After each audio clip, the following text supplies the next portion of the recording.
구독자의 취향에 따라 재생 속도를 변경하면 더 유용하게 동영상을 시청할 수 있습니다. 이 영상은 성경을 매일 한 장씩 읽는 효과가 있고 궁금한 부분을 해소할 수 있으며 맥락을 이해하는 데 도움이 될 것입니다.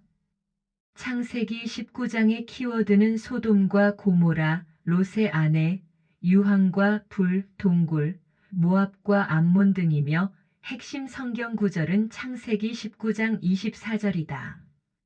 창세기 19장 24절 주께서 하늘에서 주로부터 유황과 불을 비같이 소돔과 고모라에 내리사.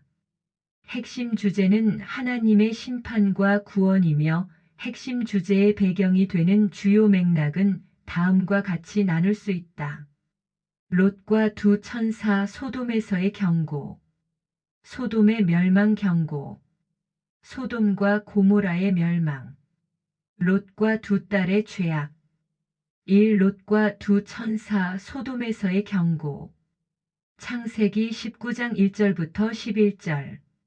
저녁 때에 두 천사가 소돔에 이르렀는데 마침 롯이 소돔의 문에 앉았다가 그들을 보고는 일어나 그들을 맞이하고 얼굴을 땅에 대고 절하며 이르되 이제 보소서 내 주들이여 원하건대 돌이켜 당신들의 종의 집으로 들어와 온 밤을 묵고 발을 씻고 일찍 일어나 갈 길을 가소서 하니 그들이 이르되 아니라 우리가 거리에서 온 밤을 지내리라 하니라. 롯이 간절히 그들에게 조르니 그들이 그에게로 돌이켜 그의 집으로 들어오매 롯이 그들을 위해 잔치를 베풀고 누룩 없는 빵을 구우니 그들이 먹더라. 그러나 그들이 눕기 전에 그 도시의 남자들 곧 소돔의 남자들이 즉 늙은이든 젊은이든 사방에서 나온 모든 사람들이 그 집을 에워쌌더라.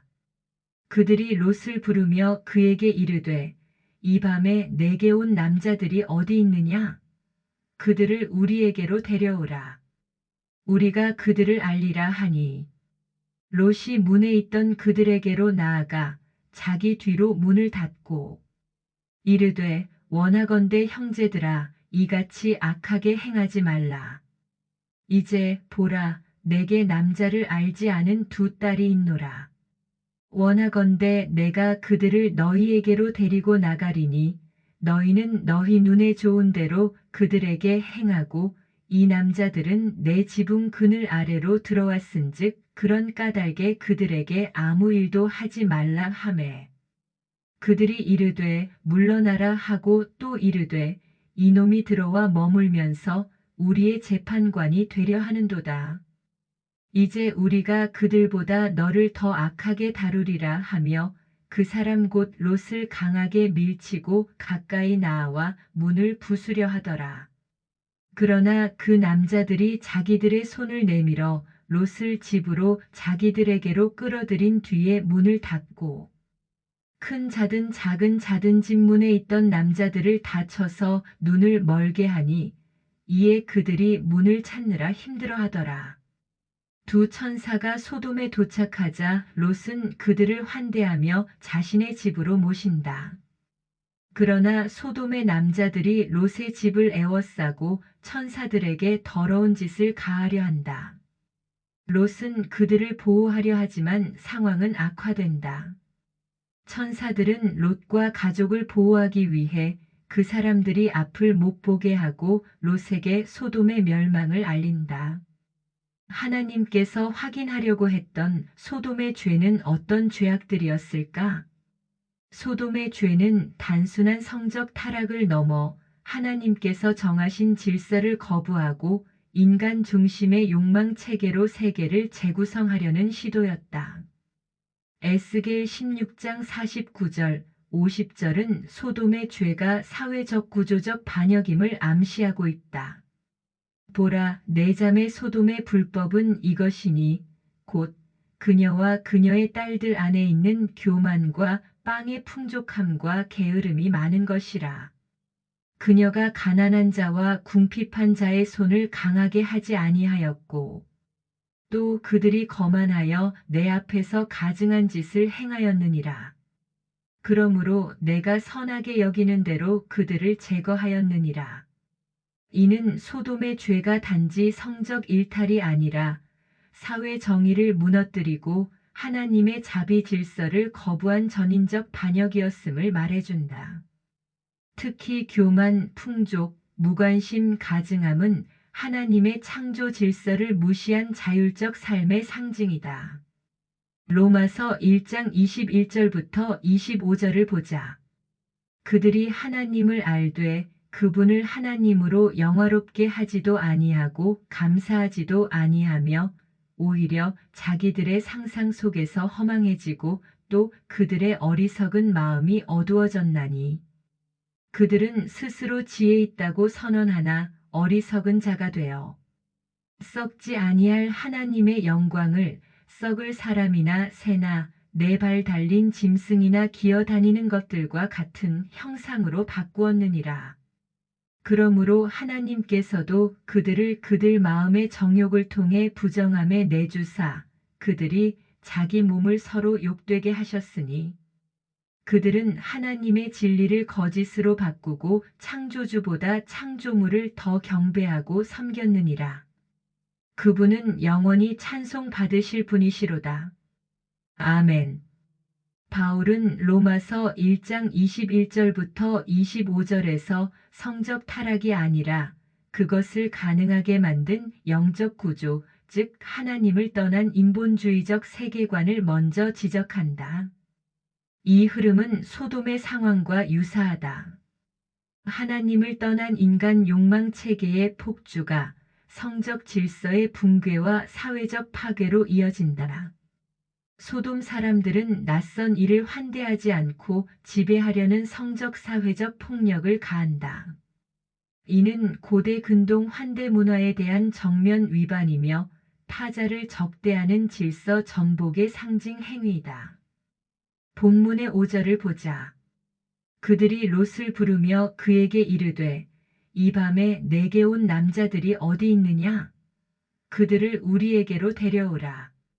우리가 그들을 알리라 하니 그들을 알리라라는 것은 동성행위를 하겠다는 의미이다.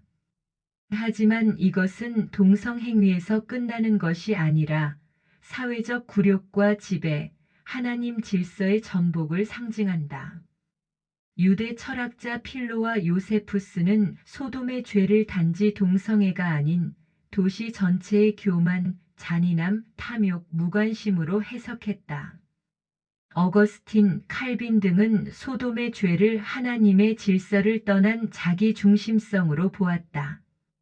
요약하면 소돔의 죄의 근원은 하나님께서 정하신 질서를 거부하고 하나님 없이 세계를 재구성한 인본주의 도시 문명의 상징이다.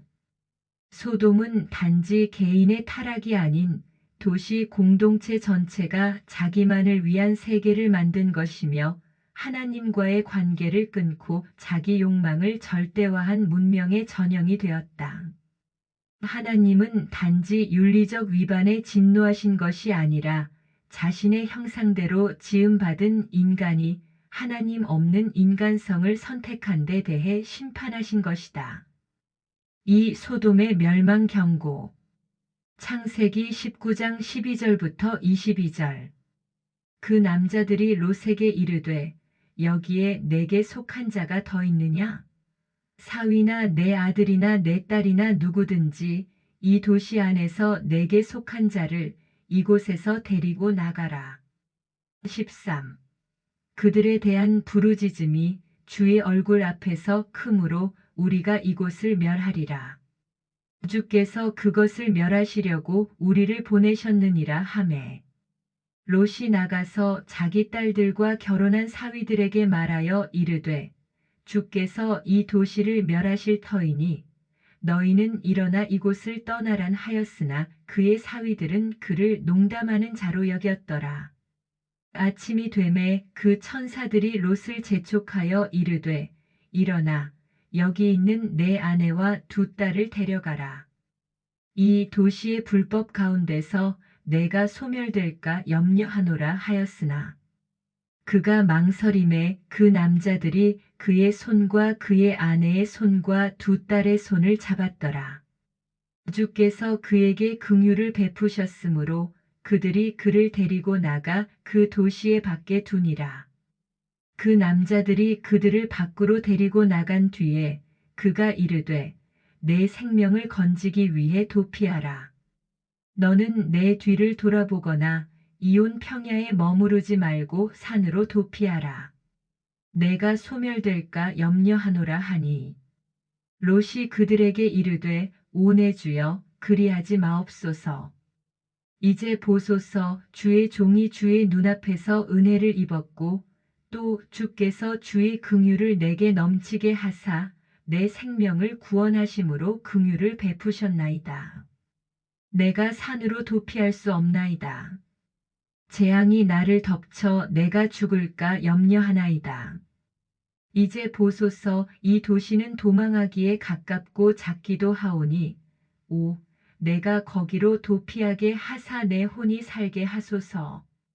그것은 작은 도시가 아니니까 하매 그가 롯에게 이르되 내가 이 일에 대해서도 너를 받아들였은즉 내가 말하는 이 도시를 멸하지 아니하리니 너는 속히 거기로 도피하라. 내가 거기에 이르기까지 내가 아무것도 할 수 없노라 하였더라. 그러므로 그 도시의 이름을 소알이라 하였더라. 천사들은 롯에게 가족을 데리고 소돔에서 도망하라고 경고한다. 롯은 주저하지만 천사들이 그를 이끌어 성 밖으로 데리고 나간다. 롯은 근처의 소알로 피신하도록 요청하며 하나님께서는 그의 요청을 들어주신다. 롯은 이 긴박한 순간에 왜 망설였을까?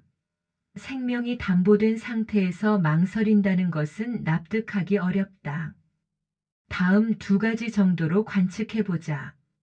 첫째, 아마도 순간적인 위험과 그동안 일구어 놓았던 삶과의 사이에서 잠시 판단이 흐려졌을 것이다. 이런 상황을 목격하면서 아무리 부패한 곳이라도 자신의 익숙한 터전이 쉽게 포기되지 않음을 느낄 수 있다. 참으로 언뜻 놓을 수 없는 세상의 미련을 바울 사도처럼 놓아버릴 수 있는 결단과 처음부터 세상적인 매력에 빠지지 않는 성령의 열맨 절제가 필요하다. 둘째, 믿음의 이중성일 수 있다. 평소의 생활은 하나님을 신뢰하고 창조주이신 하나님도 믿고 그분의 섭리 속에서 내가 살아가고 있음을 믿는 것도 사실이다. 이 사실을 의심해 본 적도 없었을 것이다. 그러나 소돔의 문화 속에서 소돔의 문화를 받아들이고 어느 정도 타협하면서 살아가는 동안에 하나님을 믿으면서 세상을 향유하는 습관으로 인해 롯의 정체성과 가치관을 흐려졌을 것이다. 롯이 가진 믿음의 이중성은 지금 나에게 적용되지는 않을까? 이 사실을 지식으로만 받아들이는 않을까? 그런데 한 가지 매우 중요한 말씀, 하나님의 구속사를 꿰뚫어 볼 수 있는 말씀이 있다. 그것은 바로 본문의 12절 말씀이다. 그 남자들이 롯에게 이르되 여기에 내게 속한 자가 더 있느냐? 사위나 내 아들이나 내 딸이나 누구든지 이 도시 안에서 내게 속한 자를 이곳에서 데리고 나가라. 18장의 하나님과 아브라함의 대화에서는 의인이 중심 주제였고 의인의 존재 여부에 따라 소돔의 멸망 여부가 결정되었다. 그런데 창세기 19장 12절에서는 의인 여부와 상관없이 롯에게 속한 사람은 모두 다 구원해 주겠다고 약속하였다. 하나님의 의도에 혼선이 생긴 것일까? 여기에서 우리는 하나님의 정의와 자비가 어떻게 동시에 작동하는지를 보여주는 구속사적 핵심을 찾아야 한다. 첫째, 구원의 기준이 행위의 의만은 아니라는 하나님의 뜻을 알 수 있다. 하나님께서 롯과 그의 가족을 구원하시는 이유는 그들이 의롭기 때문이 아니라 롯에게 속해 있기 때문이다. 내게 속한 자가 누구든지 데리고 나가라는 것은 하나님의 자비가 관계 속에 은혜로 작동한다는 의미이다. 둘째, 롯은 온전한 의인은 아니지만 중보의 통로가 되었다.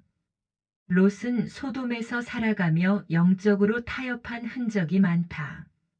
그러나 그의 삶에는 여전히 하나님을 두려워하는 흔적이 있었고 무엇보다 아브라함의 기도 속에 있었던 사람이다. 창세기 19장 29절을 보자.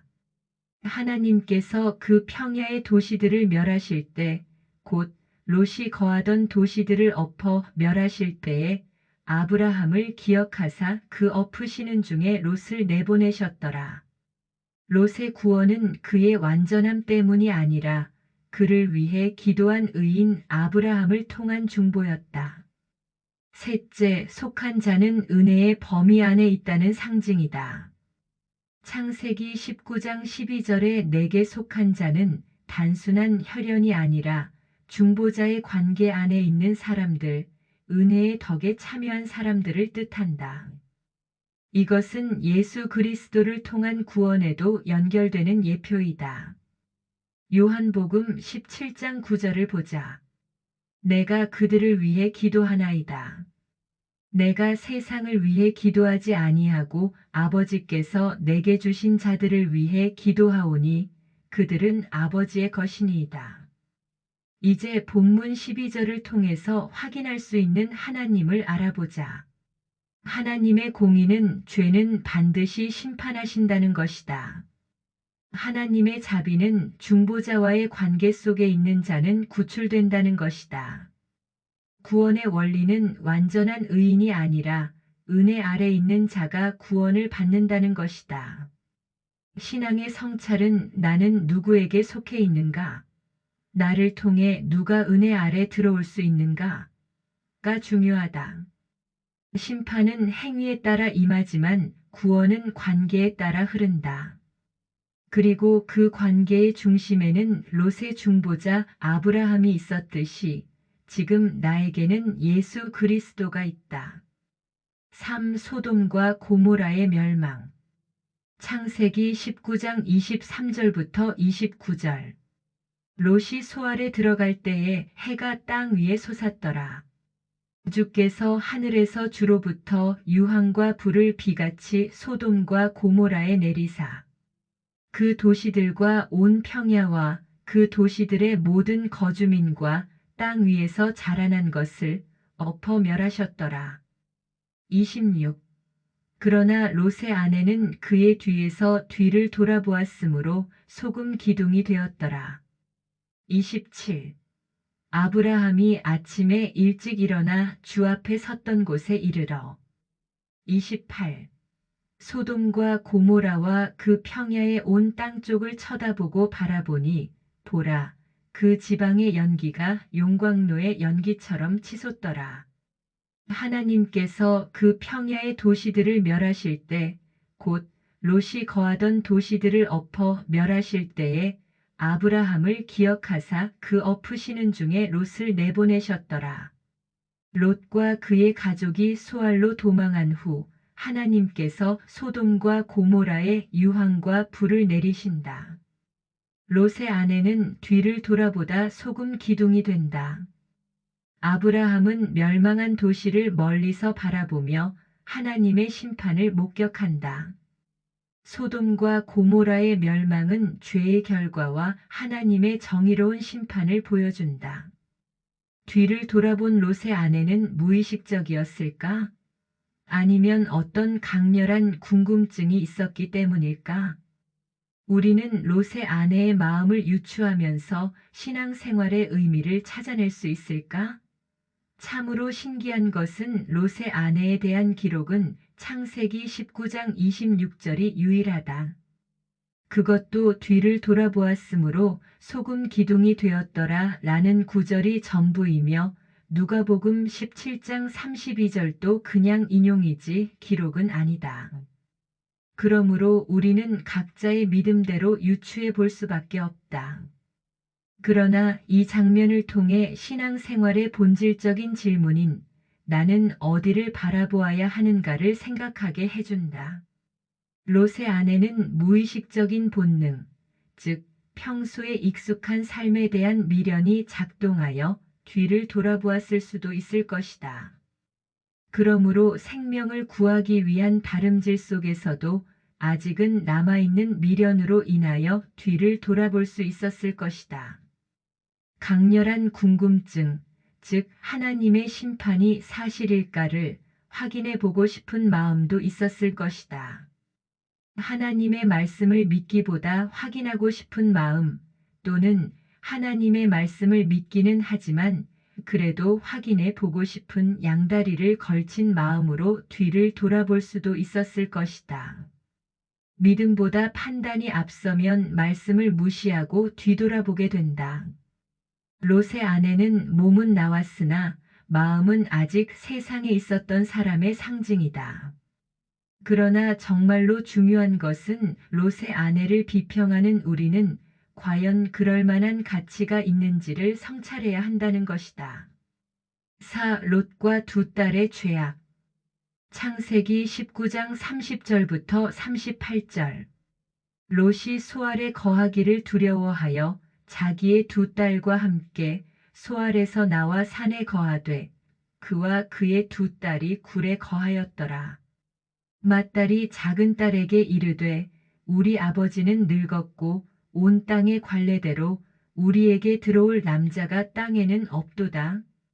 오라 우리가 우리 아버지에게 포도주를 마시게 하고 우리가 그와 함께 누워 우리 아버지의 씨를 보존하자 하고는 그 밤에 그들이 자기들의 아버지에게 포도주를 마시게 하고 맏딸이 들어가 자기 아버지와 함께 누우니라.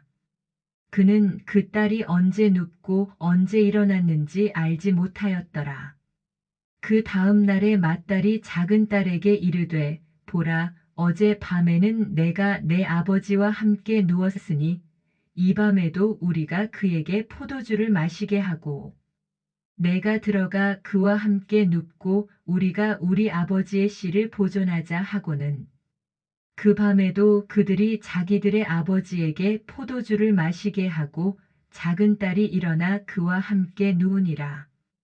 그는 그 딸이 언제 눕고 언제 일어났는지 알지 못하였더라. 이와 같이 롯의 두 딸이 자기들의 아버지로 말미암아 아이를 베니라. 맏딸은 아들을 낳아 그의 이름을 모압이라 하였는데 바로 그는 이날까지 모압 족속의 조상이며 작은 딸도 아들을 낳아 그의 이름을 베남미라 하였는데 바로 그는 이날까지 암몬 자손의 조상이니라. 롯과 그의 두 딸은 소알을 떠나 산으로 도망한다. 두 딸은 아버지를 통해 후손을 얻기 위해 음행을 계획한다. 이로 인해 모압과 암몬의 조상이 되는 두 아들이 태어난다. 롯의 두 딸의 행위를 우리 그리스도인들은 어떻게 받아들여야 할까? 롯의 두 딸의 행위는 아버지를 매개체로 하여 종족을 이어가려는 있을 수 없는 인간의 죄성을 보여준다. 이런 과정을 거치면서 모압과 암몬 종족이 생겨난다. 그러나 이 사건은 구속사에서 중요한 연결고리가 된다. 다음 두 가지를 살펴보자. 1. 인간의 두려움과 왜곡된 판단의 결과로 볼 수 있다. 롯의 딸들은 소돔의 심판 이후 세상이 끝났다고 오해했을 가능성이 있다. 이러한 극단적인 두려움으로 선택한 극단적인 자기 방식이었을 가능성이 있다. 성경은 이 사건을 정당화하거나 긍정하지 않으며 단지 있는 그대로 기록하고 있다. 이 성경은 인간의 죄도 하나님의 섭리 속에서 경고로 기록한다. 롯의 딸들이 낳은 두 아들은 각각 모압 모에브과 암몬에몬의 조상이 된다. 이들은 이후 이스라엘과 끊임없는 갈등을 겪는 이방 종족이 되며 모압의 후손 중에서 룻이라는 여인이 태어난다. 룻은 다윗의 증조모가 되고 결국 예수 그리스도의 족보에 오른다. 이는 하나님께서 인간의 죄와 한계조차 구속의 통로로 삼으시는 섭리의 반전이라고 할 수 있다. 아멘. 주 예수여 속히 오시옵소서. 이 영상은 성경을 매일 한 장씩 읽는 효과가 있고 궁금한 부분을 해소할 수 있으며 맥락을 이해하는 데 도움이 될 것입니다. 더 널리 알리기 위하여 구독, 좋아요를 부탁드립니다. 감사합니다.